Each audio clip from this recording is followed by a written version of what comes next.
Hello friends, welcome to your YouTube channel AVH market analysis.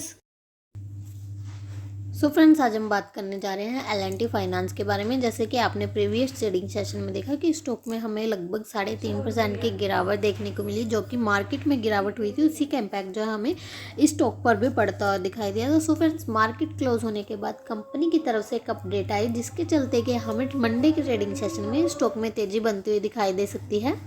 So company की तरफ से update यह है कि कंपनी ने यानी कि एल&टी कंपनी ने रक्षा मंत्रालय के साथ एक बहुत बड़े समझौते का ऐलान किया और रक्षा मंत्रालय द्वारा जारी रिलीज के मुताबिक मंत्रालय और एल&टी के बीच इस कॉन्ट्रैक्ट पर हस्ताक्षर किए गए हैं। यानी कि कंपनी ने रक्षा मंत्रालय के साथ एक डील साइन की है। इस डील के मुताबिक जो कॉन्ट्रैक्ट है वो 155 mm 52 कैलिबर के 9 वज्र की self propelled tract artillery gun को खरीदने के लिए किया गया है। यानी कि कंपनी जो है एक आर्टिलरी गन बनाने जा रही है और शुक्रवार को इस कॉन्ट्रैक्ट पर रक्षा मंत्रालय और एल&टी के वरिष्ठ अधिकारियों की मौजूदगी में साइन किए गए हैं। और अगर इस डील का जो है प्राइस देखा जाए तो 7600 करोड़ रुपए की ये डील होगी और रिलीज के मुताबिक इस खरीद से भारतीय सेना की ताकत में बढ़ोतरी देखने को मिलेगी और इसकी मदद से भारतीय सेना के तोपखानों के आधुनिकीकरण को बढ़ावा मिलेगा। यानी कि जो भारतीय सेना है उसको इससे बहुत मदद मिलेगी और मंत्रालय के मुताबिक इस प्रोजेक्ट की मदद से 4 साल की अवधि में लगभग 9 लाख से अधिक मैन डेज के बराबर रोजगार मिलेगा। यानी कि जो ये प्रोजेक्ट स्टार्ट होने जा रहा है, इस प्रोजेक्ट से बहुत सारे लोगों को रोजगार की अपॉर्चुनिटी भी मिलेगी और उसके साथ ही इसमें कई और इंडस्ट्री जिसमें कि MSME भी शामिल होंगी के लिए भी अवसर होंगे। और रिलीज के मुताबिक ये प्रोजेक्ट मेक इन इंडिया पहल की दिशा में ही है।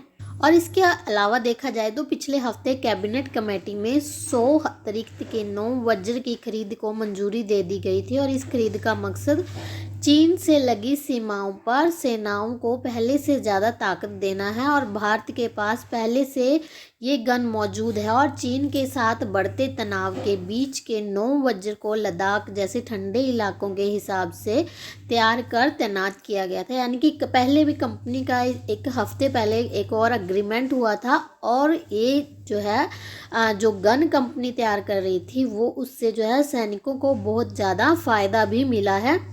और अगर वैल्यूएशन के अकॉर्डिंग देखा जाए तो स्टॉक बहुत ही सस्ते प्राइस पर ट्रेड कर रहा है और अपने ऑल टाइम लो के बहुत ही पास स्टॉक पहुंच चुका है, जो कि मार्केट में हमें कंटिन्यूसली गिरावट देखने को मिल रही है और उसी के कारण जो है स्टॉक भी बहुत डिप में मिल रहा है। और वहीं अगर रेजिस्टेंस देखा जाए तो फर्स्ट रेजिस्टेंस जो है स्टॉक में 138.87 पर देखने को मिल रहा है और वहीं सेकेंड रेजिस्टेंस जो है हमें 139.80 पर देखने को मिल रहा है। अगर स्टॉक ने 2 रेजिस्टेंस ब्रेक कर दिए देन फिर जो है हमें स्टॉक में पॉजिटिव मूवमेंट बनता हुआ दिखाई दे सकता है। फिलहाल तो मार्केट की गिरावट के कारण जो है थोड़ा नेगेटिव व्यू ही हमें स्टॉक्स में देखने को मिल रहा है।